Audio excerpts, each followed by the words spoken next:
The equation runs so deep, most people never question it. Talking equals thinking, silence equals absence.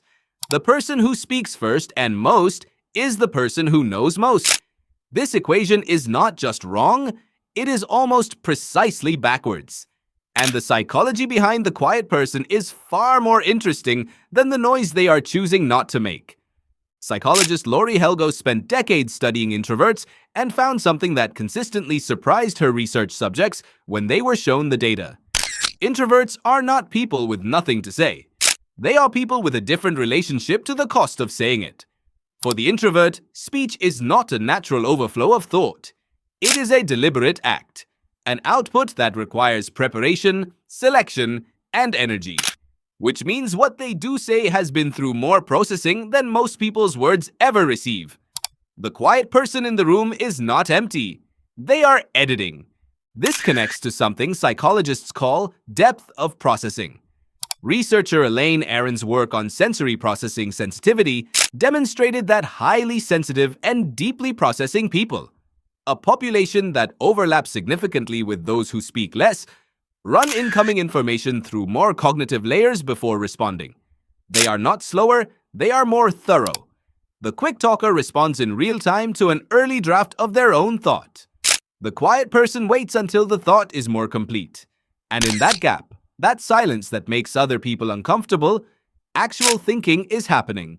The discomfort that silence creates is worth understanding on its own. Research by psychologist Namkje Koudenburg at the University of Groningen showed that conversational silences of just 4 seconds are experienced by most people as deeply threatening. 4 seconds. The discomfort is so immediate and so intense that people will say almost anything to break it. They will apologize, they will change the subject, they will make a joke. Anything to end the gap. The quiet person has learned to sit inside that gap without panic. And this tolerance for silence is not emptiness. It is a form of psychological resilience that most people never develop because social pressure never lets them practice it. There is also the question of what the quiet person is actually doing inside the conversation they appear not to be participating in. Research on active listening by psychologist Carl Rogers showed that genuine listening, the kind that fully absorbs what is being said before formulating any response, is extraordinarily rare. Most people in conversation are not listening. They are waiting, preparing their next sentence while the other person is still finishing their last one. The quiet person is doing something genuinely different. They are tracking, absorbing, building a complete model of what is happening in the room before deciding whether to contribute to it. This is not disengagement. It is a more intensive form of engagement than most people are capable of sustaining. None of this means quiet people are universally deep or universally right. Silence can also be avoidance. It can be fear. It can be the defense mechanism of someone who learned early that speaking up led to consequences. The psychology of the quiet person is not a single thing. It is a spectrum. But the cultural assumption, the one that elevates the talker and sidelines the listener, is a persistent and measurable bias that consistently causes organizations, relationships, and conversations to miss the most considered perspective in the room. Psychologist Adam Grant at the Wharton School has studied what he calls the extrovert ideal, the cultural preference in Western society for the gregarious, the vocal, the outwardly expressive. His research found that this preference is deeply embedded in how leaders are selected, how meetings are run, how ideas are evaluated.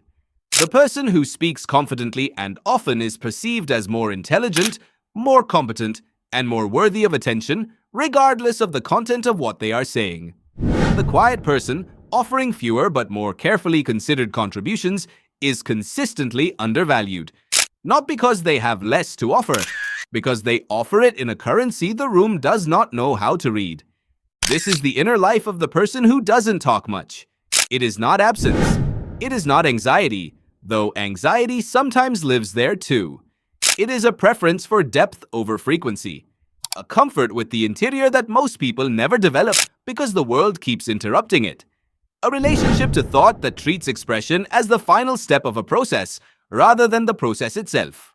The quiet person is not waiting for permission to speak. They are waiting for something worth saying. And when they do speak, When you finally hear from the person who has been watching the room with complete attention for the last 20 minutes, it is usually the sentence that changes the conversation.